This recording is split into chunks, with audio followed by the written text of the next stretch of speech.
Then Isaiah son of Amos sent a message to Hezekiah. This is what the Lord, the God of Israel, says. Because you have prayed to me concerning Sennacherib, king of Assyria, this is the word the Lord has spoken against him. Virgin daughter Zion despises and mocks you. Daughter Jerusalem tosses her head as you flee. Who is it you have ridiculed and blasphemed? Against whom have you raised your voice and lifted your eyes in pride? Against the Holy One of Israel.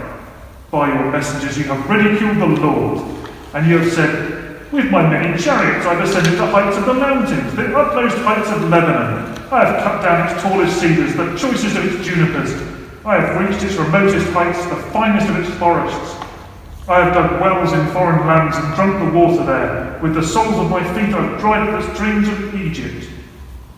Have you not heard? Long ago I ordained it. In days of old I planned it. Now I have brought it to pass that you have turned fortified cities into piles of stone. Their people, drained of power, are dismayed and put to shame. They are like plants in the field, like tender green shoots, like grass sprouting on the roof, scorched before it grows up. But I know where you are, and when you come and go, and how you rage against me. Because you rage against me, and because your insolence has reached my ears, I will put my hook in your nose, and my bit in your mouth, and I will make you return by the way you came. This will be the sign for you, Hezekiah. This year you will eat what grows by itself, and the second year what springs from that. But in the third year, sow and reap, plant vineyards and eat fruit. Once more a remnant of the kingdom of Judah will take root below and bear fruit above.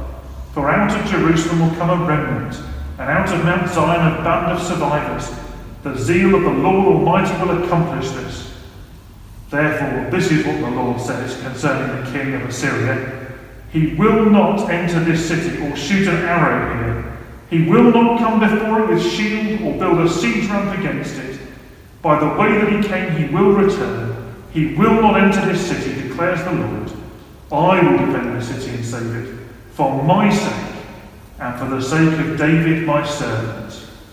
Then the angel of the Lord went out and put to death 185,000 of the Assyrian camp.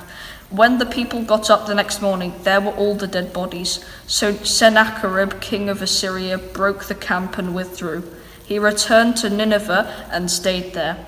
One day, whilst he was worshipping in the temple of his god Nisroch, his sons Adramelech and Sharezer killed him with the sword, and they escaped to the land of Ararat. Then Esarhaddon, his son, succeeded him as king.